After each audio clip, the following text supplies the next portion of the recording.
so I'm going to let Loutfouz Zaman introduce his talk and his collaborators.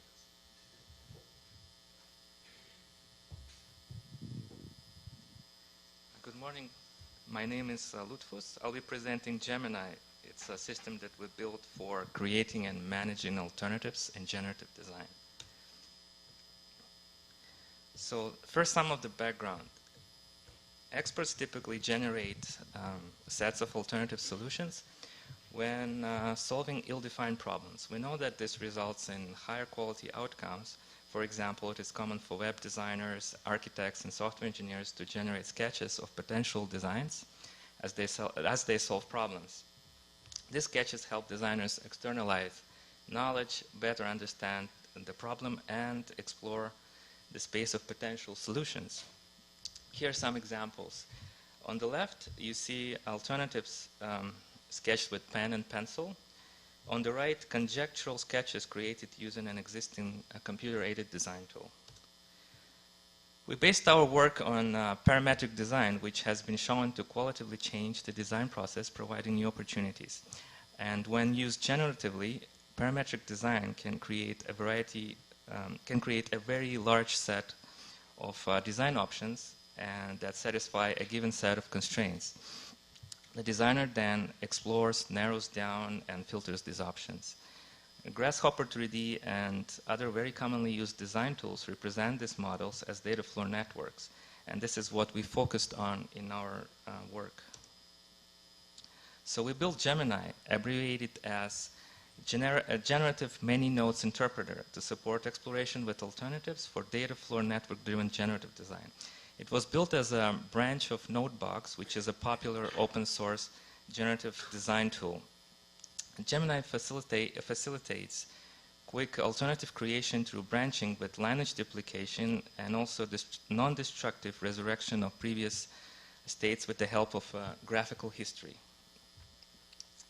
It also includes a structural design gallery where new alternatives are created from a Cartesian product of existing alternative models and explicitly defined parameter ranges. The system also enables post hoc merging of selected parts of a generative model and parallel editing. So our research builds on previous work in graphical operation history, design space exploration, design gallery, subject and interfaces, parallel pies, and dialer. So this is how the software looks. Each alternative is hosted in a panel. Panels are contained in one or more workspaces. The active alternative is white.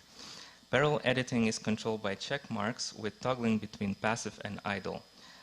Sandboxing makes everything else idle. So the panel for each alternative consists of 3 views: output, parameter, and network view, stacked vertically. Node positions, parameters, selection, zooming and panning are synchronized. This design keeps generative network layouts uniform and makes it easier to visually compare alternatives. The order in which alternatives are shown on the screen can be rearranged. The system also supports MultiMonitors for scalability. So these are basically some of the features of the software that I would like to demonstrate that we designed with intention to support design exploration. So the first two would be creation of alternatives with branching and resurrection. So this is the example. Oh my God.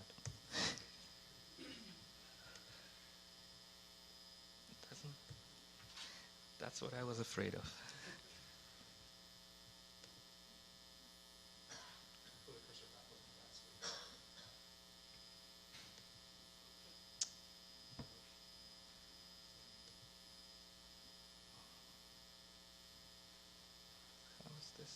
It was working when we were.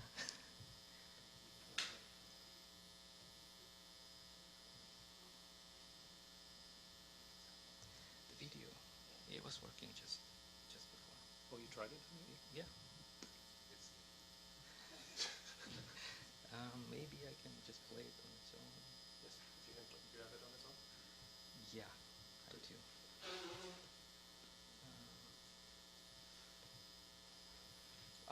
have it. I don't have it here.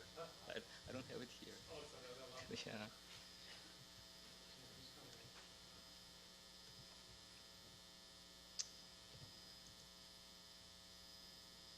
Go ahead, Shireen. Wolfgang's trying to recover the next video. Okay. Maybe the next one would work.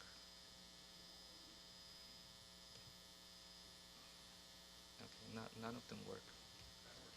Oh, it's working? It's working. Okay, so this one actually, this example, okay, shows the structural design gallery. So the first two I'll try to demonstrate later. But this one shows the structural design gallery. Anything happening? No? Yeah, Oh, okay. Can I start it again? Because I cannot see here. Okay, so in this example, the user explores the user explores design space between all alternatives through a Cartesian product of generative networks. GEMNI automatically shows all differences. The user verifies these by clicking on drop menus. GEMNI then displays all potential outcomes for the chosen parameters in the gallery. To fully explore the Cartesian product, the three original networks the user can select from all generative networks. The user then changes the parameters, the parameter to explore a range of values, which then creates substantially more candidates. Finally, when she explores through all the generative networks, she selects the candidate she likes and instantiates them, and they appear on the right of the workspace. And I believe this one should work also, hopefully. So this one shows parts of alternatives that can be merged, and also it shows parallel editing. And so the user merges 4 selected nodes from the rightmost alternative into all designs on the left. In contrast to copy and paste, which will duplicate, the merge operation only creates non-existing nodes and simply override parameters for existing nodes. The user then changes the parameter of the first merge node, and since all alternatives are checked, all of them are affected. And this is the example of parallel editing.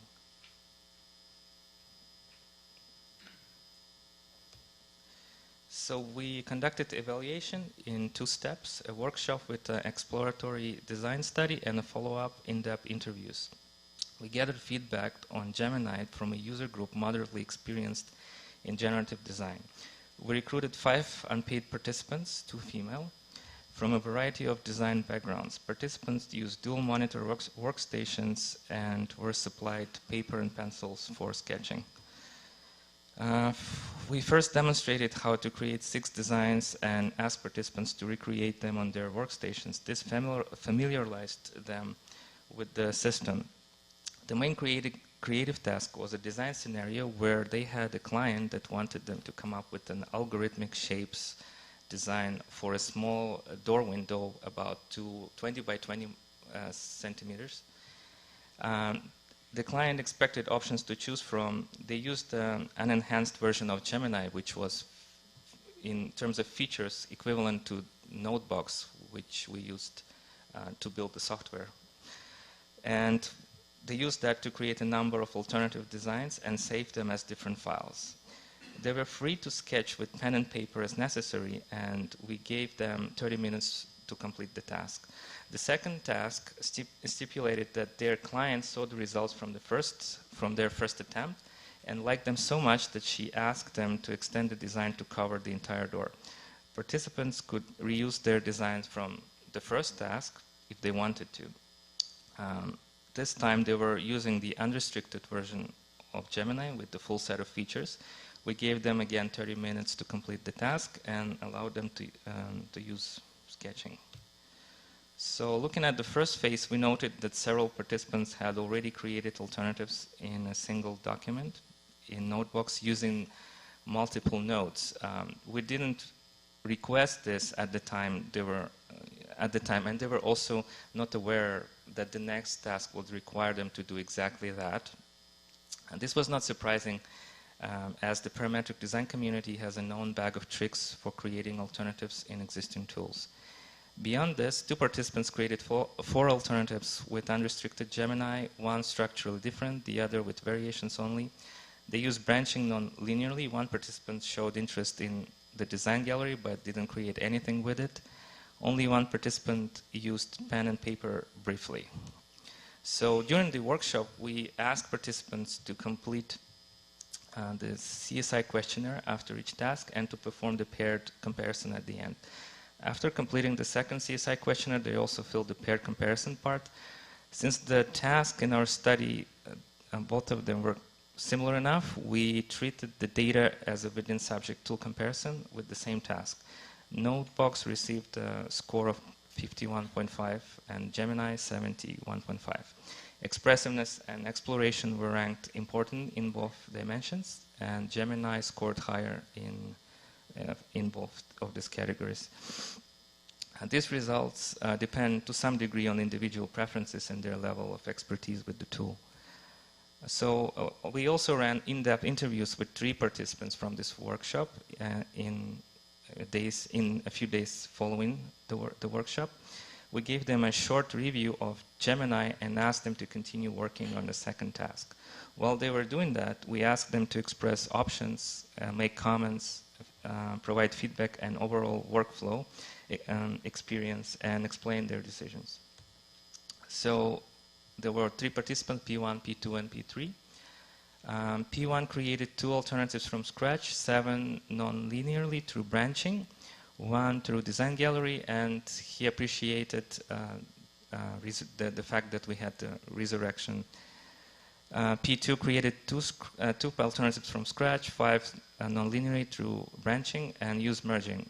He didn't use design gallery, and he found parallel editing difficult. P3 appreciated design gallery and created all 5 alternatives with it. Participants used more alternatives. Participants used more features of GEMNI. All used dual monitors and placed passive and idle alternatives on the second monitor. P1 and P2 found GEMNI to behave like version control systems. So overall feedback and in-depth interviews suggest that our approach does enable designers to work more creatively. Also interesting is that our participants created alternative supporting scheme in an existing tool. Our sample size was small yet representative. We believe it identified potential for better creativity support with the methods that we introduced. Some participants found the enhanced design gallery useful. They even commented that they arrived at designs that they did not expect or foresee directly. Merging wasn't popular. So here are some things that we plan to look at in the future. Difference visualization for alternatives, evaluation of larger multi-monitor setups, and filtering visually similar candidates in design gallery. So if you have any questions, I can take those.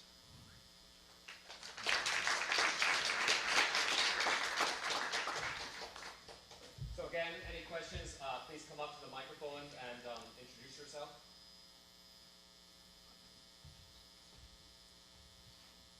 Hi, and good morning. I enjoyed that, Andrew at Kern, Texas A&M.